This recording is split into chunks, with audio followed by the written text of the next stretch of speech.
এখন অনেকের সঙ্গে দেখা হলেই প্রথমেই জিজ্ঞেস করে, কি শরীর ভালো আছে তো? কেন এত শরীরের কথা?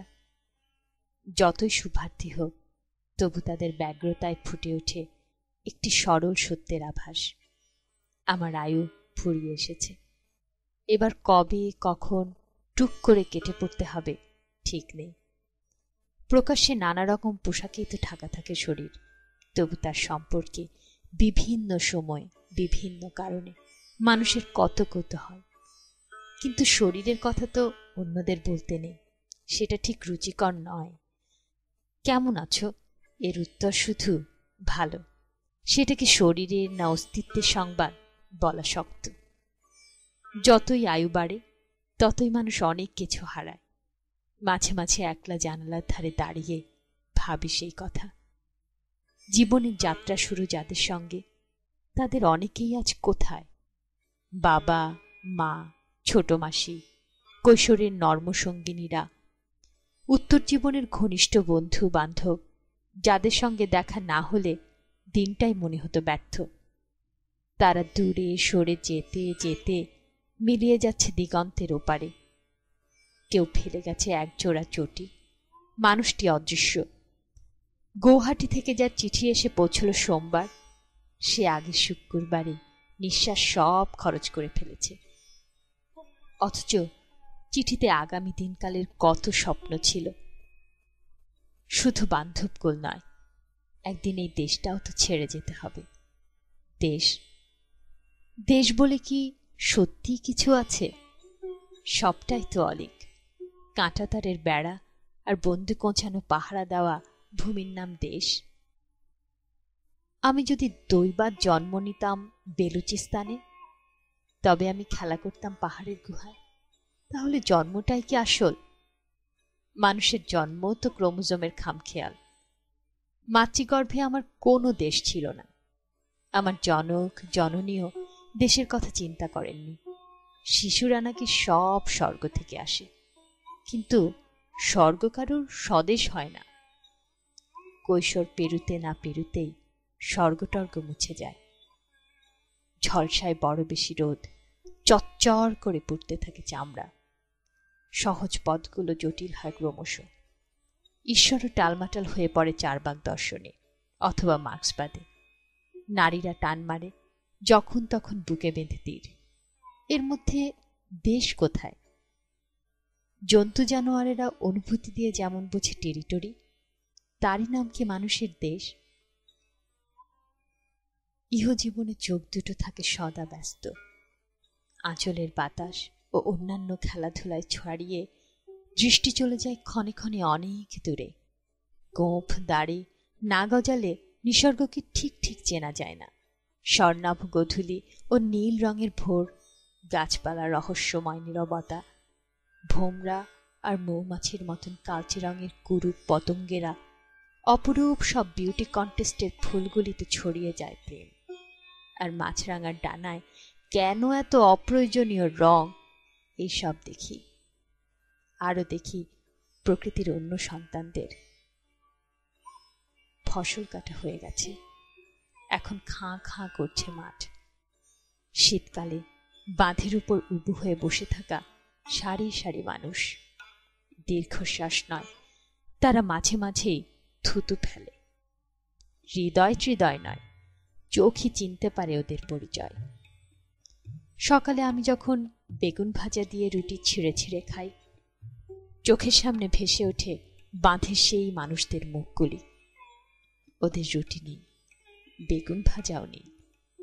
এতদিনে তো জেনে গেছি, যারা খিদে চেপে রাখে তারাই বেশি থুতু ফেলে। যেমন রমজানের মাসে রোজার উপবাসীরা।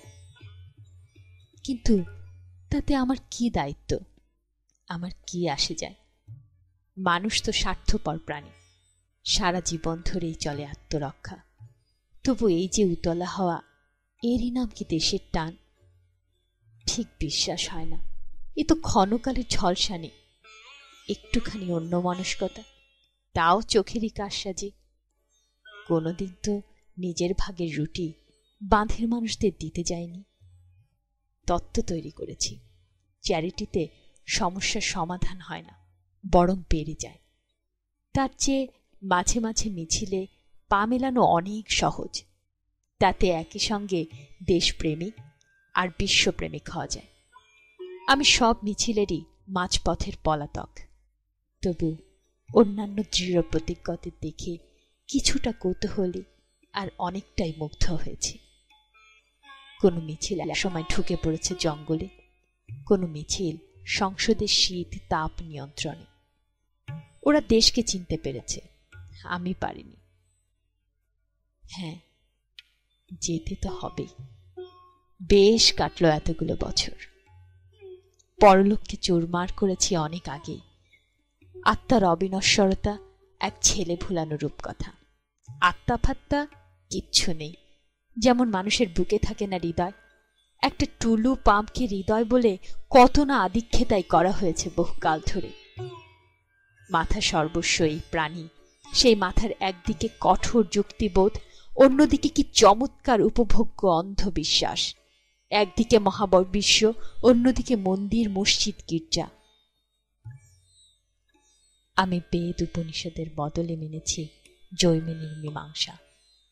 এপিকিউরিয়ান দর্শনের সঙ্গে মিল খুঁজে পেয়েছি জীবনযাত্রার। দৃশ্যমান জগৎকে দেখেছি স্পিনোজার চোখ দিয়ে। ভালোবাসাকে বসিয়েছি সবচেয়ে উঁচু অদৃশ্য সিংহাসনে। সেই ভালোবাসা শরীর সর্বস্ব, আবার শরীর বিরহিত। তবে ভালোবাসার মধ্যেও কি ছোটখাটো মিথ্যে থাকেনি? সেই সব মিথ্যে বাদ দিলে সব কাব্য সাহিত্যই তো তুচ্ছ। মিথ্যে আর সত্য কতবার জায়গা বদলা বদলি করেছে। যেমন অনেক উপভোগের মধ্যে থাকে দুঃখ, কত কান্নার মধ্যে আনন্দ। কোনো পরিতাপ নেই। ভুল তো করেছি অনেক, সেসব মানুষেরই ভুল। একটু আধটু অহংকার, আবার উপলব্ধির থাপ্পড়। সিঁড়িতে ওঠার একাগ্রতায় ভুলে গেছি পাশ ফিরে তাকাতে। রূপ দেখেছি, বুঝিনি রূপের আড়াল। তবে একটা পাশবিক অন্যায় করিনি কখনো। নিজে ক্ষতবিক্ষত হয়েছি অনেকবার, কিন্তু অন্যের রক্ত দর্শন করার ইচ্ছে হয়নি। পাশবিক, ছি, এটা বলা ঠিক হলো না। কেউ যখন জিজ্ঞেস করে শরীর কেমন আছে, তক্ষুনি উত্তর না দিয়ে মনে মনে বলি, যাচ্ছি যাচ্ছি। এত ব্যস্ততার কি আছে? পৃথিবীতে মানুষের পা ফেলার জায়গা কমে যাচ্ছে। জায়গা তো ছেড়ে দিতেই হবে। যাচ্ছি যাচ্ছি, তবে ফুরফুরে মেজাজে প্রিয় মানুষদের কিছু না জানিয়ে যেতে চেয়েছিলাম। তবে বুকের ওপর কেন চেপে আছে একটা বিষণ্ণ পাথর? মায়া, পিছুটান। জানালার কাছে দাঁড়ালেই চোখের সামনে ঝলসে ওঠে একটা ছবি। আমি কেঁপে উঠি। দেশ টেশ মানিনি, পৃথিবীকে নিয়েও নিছক ভাবালুতা ছাড়া আর বেশি সময় ব্যয় করিনি। তবু এতকাল পরে কি করে ফিরে এলো দেশ দেশান্তর? চতুর্দিকে এত রক্ত, পশুরা হাসছে মানুষের হিংস্রতা দেখে। আকাশ থেকে, সমুদ্র থেকে, জঙ্গল থেকে চলেছে মানুষেরই হাতে মানুষের হত্যালীলা। বলতে তো পারতাম, তাতে আমার কি আসে যায়? আমি তো চলেই যাব। কেন মোদ্দা মানছে না? রক্তের ফোয়ারা, রক্তের নদী, তাতে ডুবে যাচ্ছে মানুষের সভ্যতার ইতিহাস। এই দৃশ্য চোখে নিয়ে চলে যেতে হবে। এত কষ্ট, এত কষ্ট, সত্যি বুকে কষ্ট হচ্ছে খুব।